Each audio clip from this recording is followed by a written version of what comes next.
welcome to the Tire Series 7. Today we have this, which is the Batman Forever Target exclusive Batmobile and Batman set. Now this box is actually so big, I can't really fit it on my reviewing station, so I'm having to hold it. But as you can see, it's got some really nice details. I love the artwork on it. I also love how on the back of the box, you can actually see a picture of what you're getting. Because sometimes when you have just artwork, it's kind of a little iffy. You got the UPC there. But yeah, I like that. Now out of the box, this thing is huge.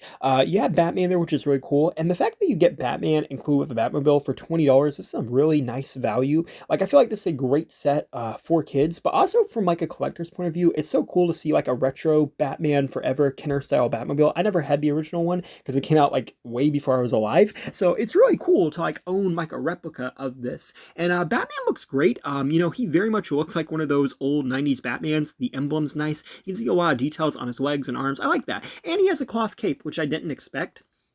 So that's pretty cool. And the Batmobile itself's got a lot of nice details in it. The wheels have the bat emblem, and then the front is really cool. He does have that blue translucent that goes under the plastic. I wish they had like took the bottom of the Batmobile and made it clear so you could shine a light through there. You can kind of do it on the sides, but it doesn't look as good. But they did actually put a lot of like detailing under here. So even though they didn't do it like that, it's still cool. There's like these little pistons and stuff. You have the wings, then you also have the exhaust back there, which is pretty cool. And yeah, it just looks good. And it does open up like in the movies. It does slide up, which is pretty cool, so I like that, and slides back. I always like when they take vehicles and they make them work, you know, how they actually do. And you gotta say one thing about Spin Master, they are phenomenal at making Batmobile toys. Now in terms of articulation, it's 5 points, 360 heads, 360 arms. It does swing out the shoulders, but I think this is the only one that does that because it needs to fit in the Batmobile. The legs forwards and outwards. There is other characters in this series, and I think they're going to be strictly 5 points. Now you can put Batman in, you can close them up. It is kind of hard to see Batman in there at certain angles, but you can see it. It works a lot better in person.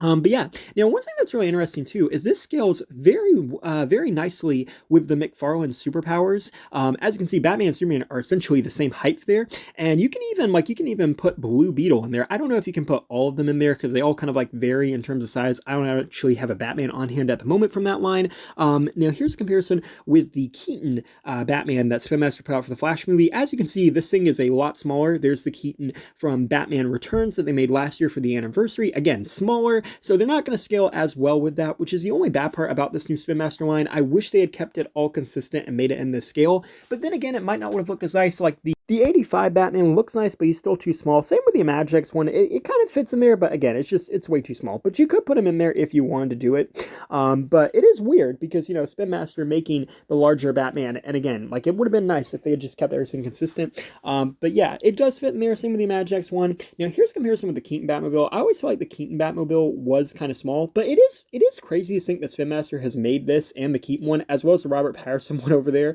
They even did like a Tumbler RC one. So they made so many movie Batmobiles. I do feel like like I said, the Keaton one's kind of small. It does work great with Imaginext though, and you know, that's like kind of like the main thing there. You can fit that one with the Imaginext if you want to. But putting that to the side and actually getting back to the Batmobile I'm supposed to be talking about, I do think that this is a great set. Like I said, I think, you know, if I was a kid, I would have absolutely loved this thing. But I think from the collector's point of view that this works really nicely too. Because, you know, again, like I never collected one of these growing up, but a lot of people did. So there's nostalgia for that. And I feel like at $20, I feel like this is just a really great set where everybody wins. It works perfectly as a toy. It's nice as a collector's item. And, you know, Spin Master really does prove, once again, like when it comes to making Batmobiles, they are kind of like definitive, at least Batmobile toys. I think they do a really good job of that. Thanks for watching. Please rate, like, and subscribe.